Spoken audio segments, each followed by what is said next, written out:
नमस्कार, मैं doctor Kamaljeet Kaur Mehta, associate professor, department of home science, government girls college Pipar city. आज आपके साथ जिस विषय पर बात करने जा रही हूँ वो विषय जो हमने पिछला जो एक वीडियो रिकॉर्ड किया था मैंने पीछे, जो आपको एक इसका टॉपिक एनर्जी मेटाबॉलिज्म की बात की थी, उसी क्रम में जो है मैंने बात की थी कि हम इसके साथ 2 वीडियोस और शेयर करूँगी मैं आपके साथ। तो पहले जो इसका पार्ट था उस पार्ट में हमने जो इसकी इकाई होती है ऊर्जा चयापचय की, उसको मापन की जो इकाई होती है, जो कैलोरी मीटर्स होते हैं, उनके बारे में बात की थी। आज हम बात कर रहे हैं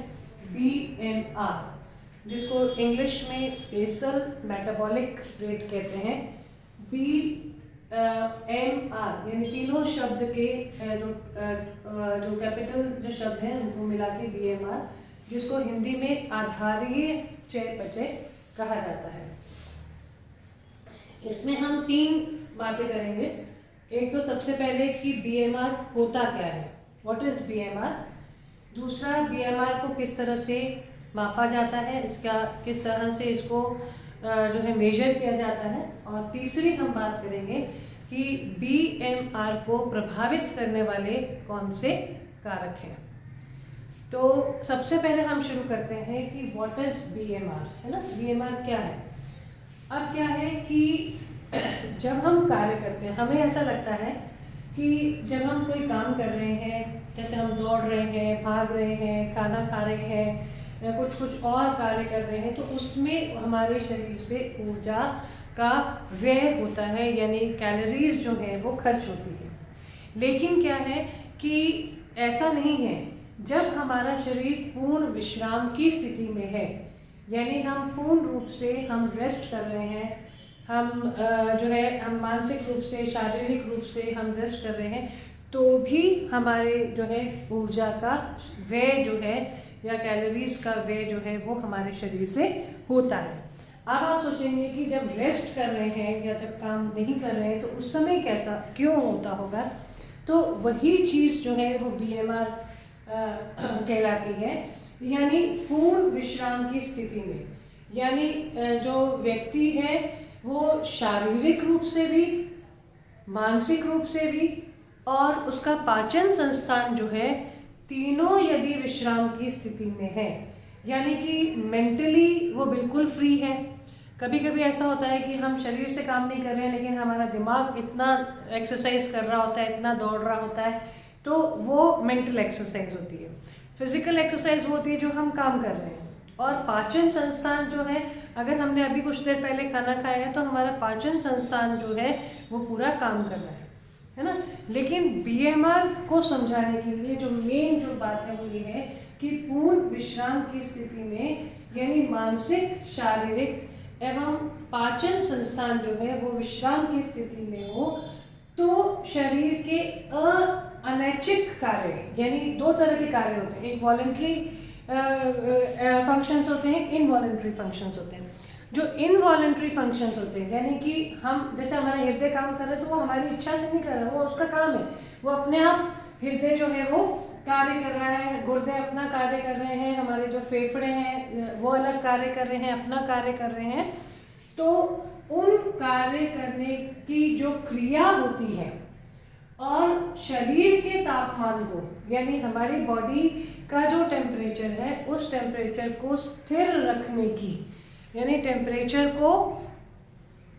जो है एक स्टेबल रखने के लिए जितनी ऊर्जा की आवश्यकता होती है उसे BMR कहते हैं।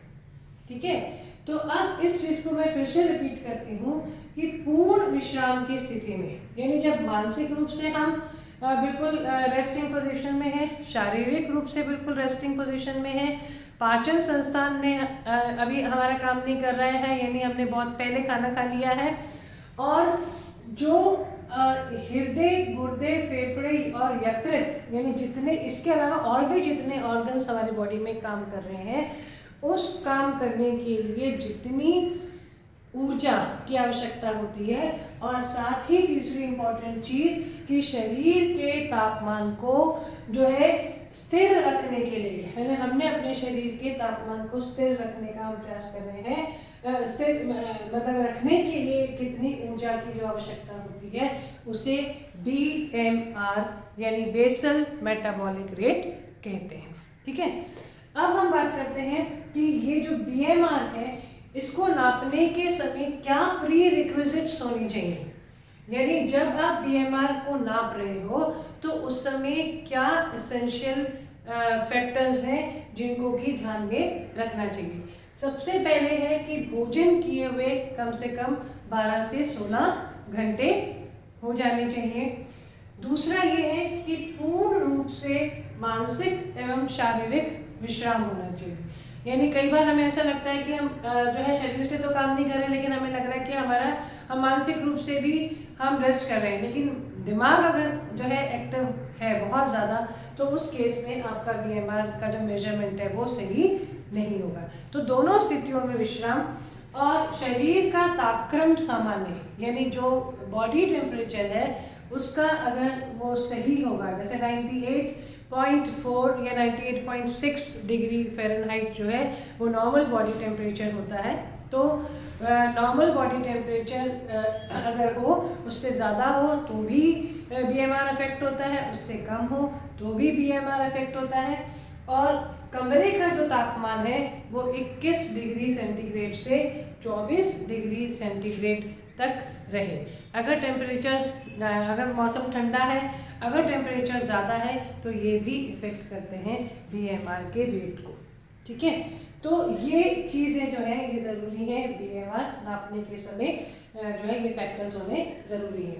अब हम बात करते हैं कि इसको मापा कैसे जाता है। इसको मापने के लिए जो है एक इनडायरेक्ट कैलोरीमीटर की आवश्यकता होती है, और उस इनडायरेक्ट कैलोरीमीटर जो है वो किस तरह का होता है, उसमें जो है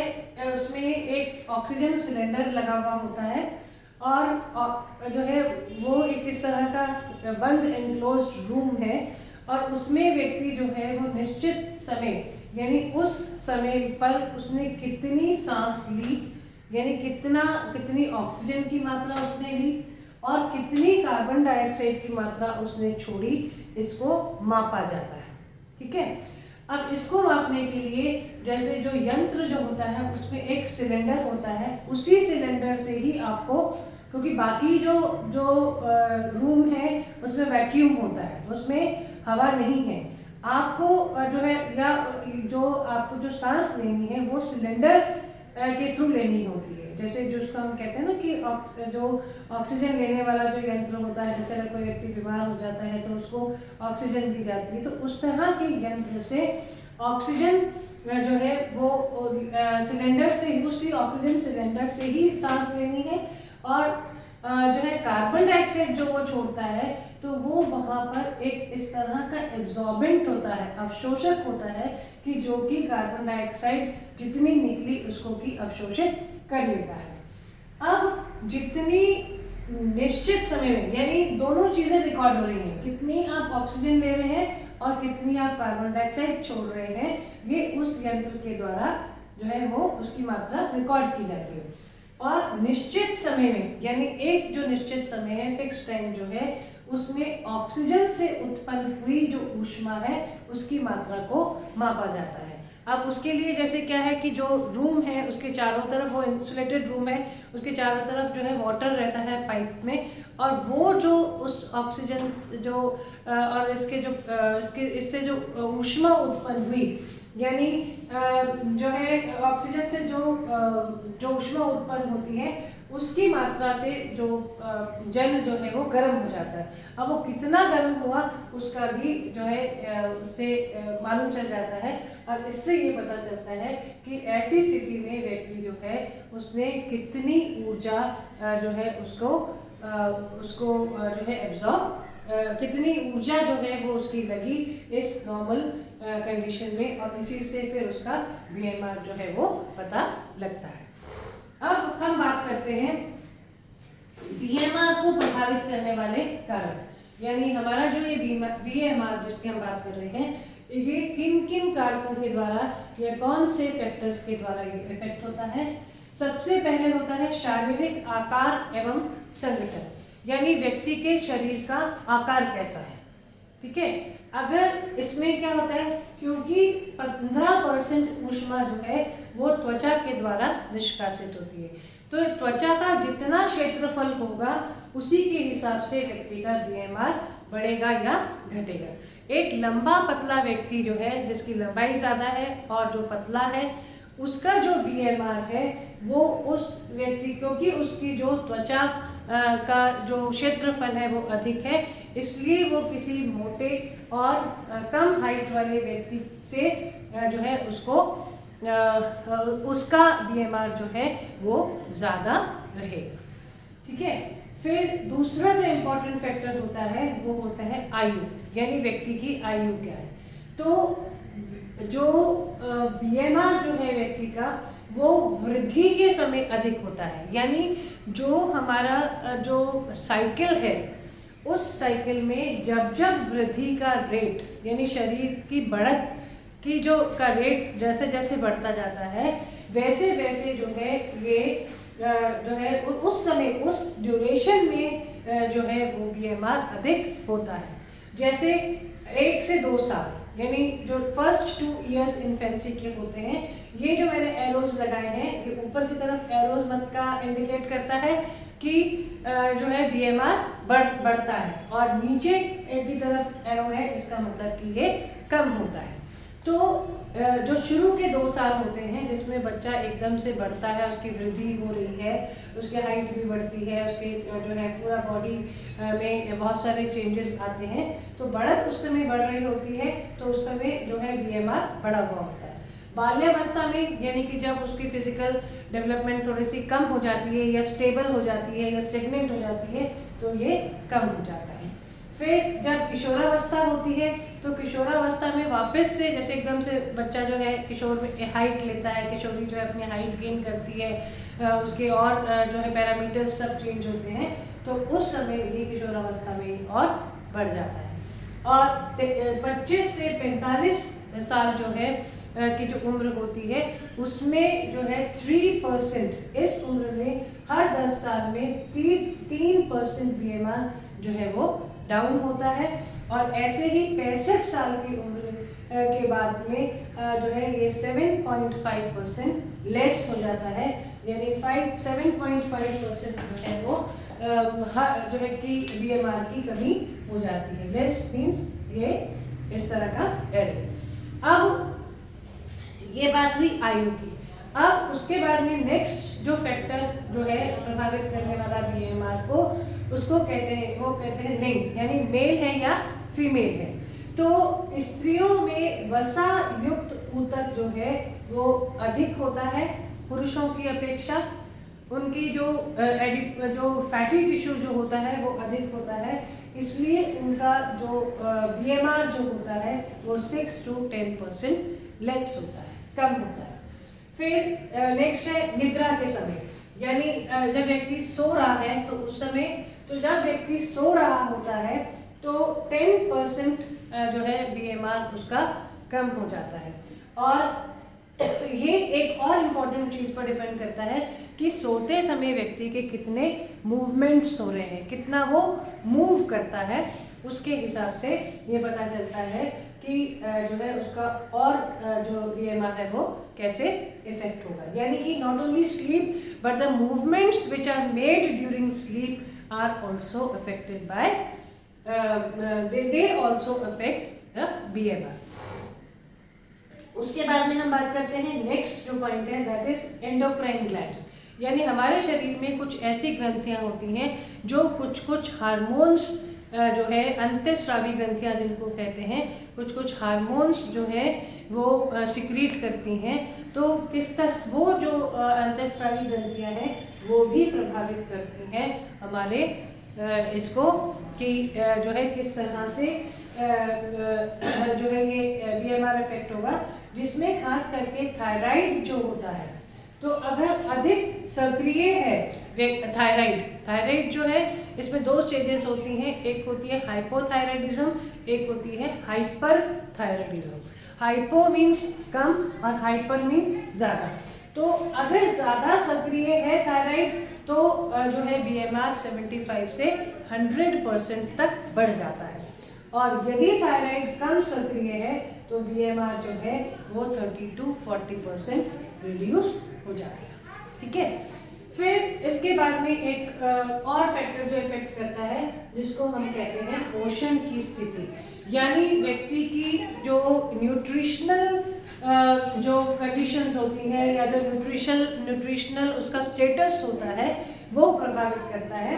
तो न्यूट्रिशनल स्टेटस में यदि वो लंबे व्रत रखता है, यानी जो इसमें अधिक समय तक भूखी रहती हैं